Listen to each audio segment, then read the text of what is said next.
What was it like when you were sort of auditioning for this role? When I got sent this, remember, honestly, my first thought was, I'm too young to play Captain Hook. I was like, they're never going to cast me.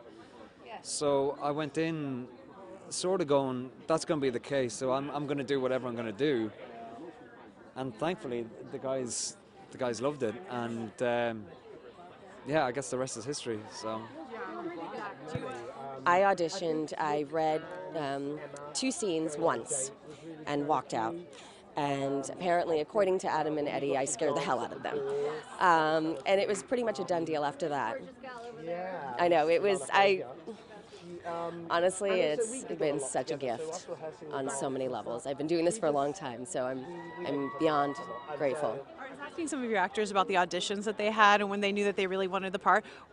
Tell me about your pitch meeting that you had with ABC. Oh, well, the pitch meeting, we were coming off of Lost, and they said, do you have an idea? And basically what we said was, we had this, we just thought about how hard it would be to be the evil queen, because you're surrounded by happy endings, and nothing you do ever succeeds, right? So where's the one place you can go where evil can win? Our world.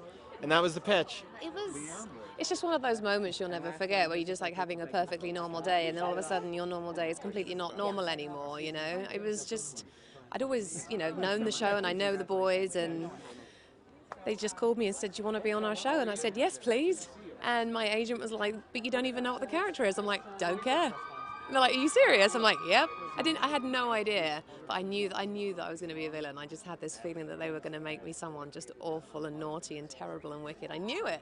When I read the part, I automatically just loved it. There was something about it that really connected with me. I don't know what it was. It might have been my love of stories and fairy tales, but there was something about it. And I remember one of my favorite moments from the audition was I met Lana, the evil queen, in the audition room, and she said, "You're going to be my son." And it was amazing to actually see her. Yeah, I got the call to go meet the boys, and we talked about it, and I got it. We said, okay, let's do this. We got it that day, so it was exciting journey. Did you know that you really, really wanted this part? Like, what was there a moment during the? The script came to me kind of late in the process. They'd cast everybody else, and I got a call from my manager before the weekend. And he said, there's something I really want you to read. Don't put it off. Read it right away this weekend. Everything's moving really quickly. And I was still working on How I Met Your Mother. And so I knew that I still had some time obligated to them. So my schedule is a little bit iffy in terms of being available. And I read the script and I just couldn't put it down. I loved it. And I loved it right away and thought it was really, really special. I went that next Monday to meet with Eddie and Adam. And then I absolutely fell in love with them. And they were so passionate and so creative and so excited about all the storylines. And Mark Mylod was directing, and I loved his work, and I'd always wanted to work with him. So there were all these puzzle pieces that were really amazing, that were so attractive. And then we hit the problem of I had total scheduling issues. And so I went to Carter and Craig, who were the showrunners for How I Met Your Mother, and I just said, listen, I would never do this if it weren't something really special, but this really could be my next few years of my life. This is really, really special, and I love it. And is there any way we could work this out? And they were amazing. And as a guest star on a show, for them to be so accommodating was unheard of. And they flipped their last episode with their second to last episode so that I could come and shoot the pilot for Once Upon a Time.